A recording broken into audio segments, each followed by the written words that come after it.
கிறிஸ்துவுக்குள் அன்பான தேவனுடைய பிள்ளைகளே, இயேசு கிறிஸ்துவின் பரிசுத்தமான நாமத்தில் உங்களை வாழ்த்துகிறேன், ஆசீர்வதிக்கிறேன். கிருபையானது உங்களோடு கூட இருப்பதாக. இன்றைக்கும் நம்முடைய தியானத்திற்கு ஆதாரமாக வெளிப்படுத்தின விசேஷம் 2ஆம் அதிகாரம் 25ஆம் வசனத்தை பாருங்கள். உங்களுக்குள்ளதை நான் வருமளவும் பற்றி கொண்டிருங்கள். பிரியமானவர்களே, இங்கே வசனத்தில் ஆண்டவர் சொல்கிற காரியம் ஆச்சரியமாக இருக்குது. உங்களுக்குள்ளதை நான் வருகிற வரைக்கும் பற்றி கொண்டிருங்கள். அப்போது நமக்குள்ளது என்னது?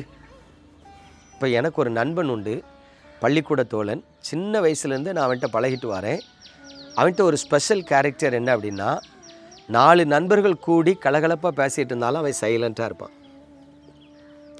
அப்போது எல்லாரும் அவன்கிட்ட டேய் ஏதாவது சொல்லுன்னா அவன்கிட்ட நம்ம கேள்வி கேட்டால் அதுக்கு பதில் சொல்லுவான்.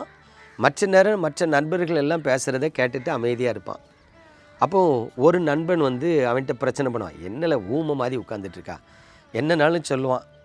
அப்போது இன்னொரு நண்பன் சொல்லுவான், அவனை விட்டுரு, அவன் கேரக்டர் நமக்கு தெரியும், நம்ம கூட தான் இருப்பான், நம்மளை நேசிப்பான், ஆனால் நம்ம பேசுகிற மாதிரி சகஜமாக பேச மாட்டான், அவன் சைலண்ட் ஃபெல்லோ, அவன் சைலண்ட் அமைதியாக இருப்பான். இப்போது எனக்கு சில நேரம் தனித்து உட்காந்து யோசிக்கும்போது நான் சிந்திப்பேன், எப்படி எல்லாரும் கலகலன்னு பேசும்போது அவன் மட்டும் சைலண்ட்டாக இருக்கான்.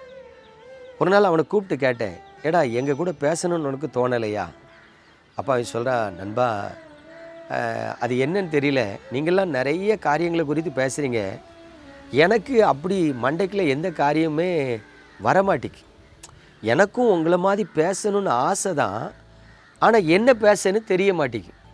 ஸோ நான் சைலண்ட்டாகவே இருந்து பழகிட்டேன். நமக்கு தெரியாதது எதையும் பேசிடக்கூடாது. நம்ம பேசுகிறதுனால நம்மளை யாரும் தப்பாக நினச்சிடக்கூடாது.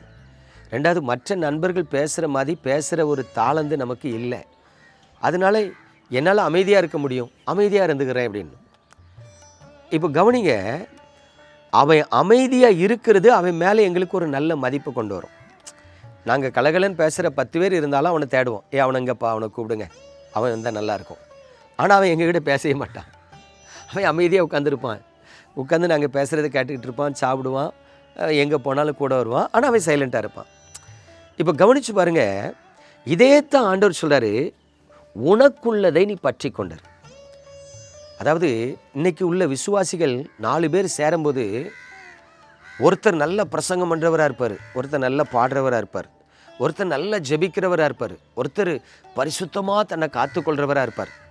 இப்போ இந்த 4-5 பேர் சேரும்போது என்னாகும்னா, சில நேரம் அவரை போல் நான் பிரசங்கம் பண்ணணும்னு ஆசைப்பட்டு பாடல் படிக்கிறவர் பிரசங்கம் பண்ண இறங்கி வரும்போது அது அவருக்கு செட் ஆகாததுனால மற்றவங்களுக்கும் பிரயோஜனப்படாது, அவருக்கு அது நன்மையை கொண்டு வராது. புரியுதா? அப்போ தேவன் உங்களுக்கு என்ன கொடுத்துருக்கிறாரோ அதை பற்றி கொண்டு இருங்க. சிலருக்கு ஊழியங்களுக்கு கொடுக்கக்கூடிய சத்துவத்தை கொடுத்துருப்பார், சிலருக்கு ஊழியங்களுக்கு ஜெபிக்கக்கூடிய சத்துவத்தை கொடுத்துருப்பார், சிலருக்கு சபைகளுக்கு 10 பேரை கூட்டிகிட்டு வருகிற சத்துவத்தை கொடுத்துருப்பார், சிலருக்கு வாகன வசதியை கொடுத்து அப்படியே ஜனங்களை கொண்டு சபையிலேருந்து வீடு வீடாக விட்டுட்டு வருகிற ஒரு சத்துவத்தை கொடுத்துருப்பார். அப்போது உங்களுக்கு உண்டானதை பற்றி கொண்டிருங்கள் அப்படிங்கார். நான் இதை ஏன் சொல்கிறேன், எனக்கு ஒரு நண்பர் உண்டு, நல்லா பாடுவார், அவரை மாதிரி யாரும் பாட முடியாது, அருமையாக பாடுவார். அவர் பாடினா எல்லோரும் ரசித்து கேட்பாங்க. அதனால் நாங்கள் ஒரு 15 ஊழியக்காரங்க இருக்கோம். நாங்கள் யார் கன்வென்ஷன் போனாலும் அவரை கூட்டு பயன்படுத்துவோம். அதனால் எனக்கு ஒரு மாதம் ஊழியம் இருக்கும், ஒரு மாதம் ஊழியம் இல்லாமல் இருக்கும். அதே மாதிரி என் நண்பருக்கு ஒரு வாரம் ஊழியம் இருக்கும், ஒரு வாரம் ஊழியம் இல்லாமல் இருக்கும். ஆனால் இந்த 15 பேர் அவரை கூட்டு பயன்படுத்துறதுனால அவருக்கு எல்லா வாரமும் ஊழியம் இருக்கும். இப்போ திடீர்னு பாருங்கள், அவருக்குள்ள ஒரு நூதன ஆசை வந்துச்சு, நம்ம பாட்டு பாடிக்கிட்டே இருக்கோம், நம்மளும் மற்றவங்கள மாதிரி ஏன் பிரசங்கம் பண்ணக்கூடாது? அப்போ நான் அவரை கூப்பிட்டு சொல்லுவேன், இங்கே வா, உனக்கு கொடுத்த தாளந்து பாடல் படித்தா நாங்கள் எல்லோரும் உன்னை கூப்பிட்டு பயன்படுத்திக்கிடும்.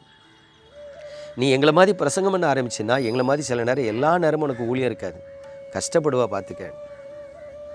ஆனால் அவர் காது கொடுத்து கேட்கல. நானும் பிரசங்கம் பண்ண போகிறேன்னு பிரசங்கம் பண்ண ஆரம்பிச்சிட்டார். அதையும் 4 பேர் உற்சாகப்படுத்துகிறாங்க.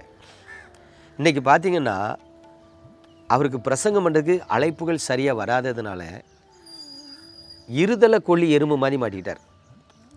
பிரசங்கம் பண்ணணும்னு ஆசை உண்டு, ஆனால் அவரை எல்லோரும் பாட்டு பாடுறதுக்கு கூப்பிட்றாங்க. ஆனால் அவர் பாட்டு பாட நான் வரமாட்டேன். கடைசியில் பார்த்திங்கன்னா பொருளாதாரத்தில் கஷ்டப்பட ஆரம்பித்தார், சில வருத்தப்பட ஆரம்பித்தார்.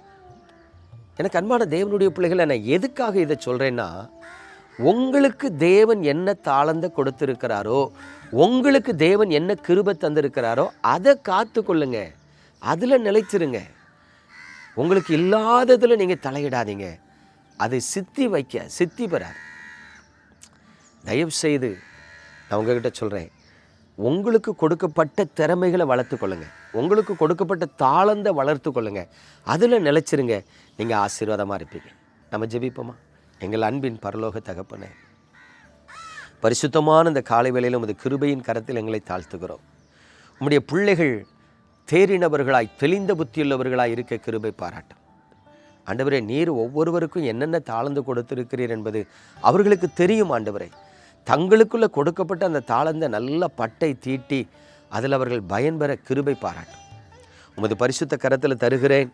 ஒவ்வொருவரையும் ஆசீர்வதியும், நன்மையால் நிரப்பும். இயேசுவின் அன்பின் நாமத்தில் பிதாவே, ஆமென்.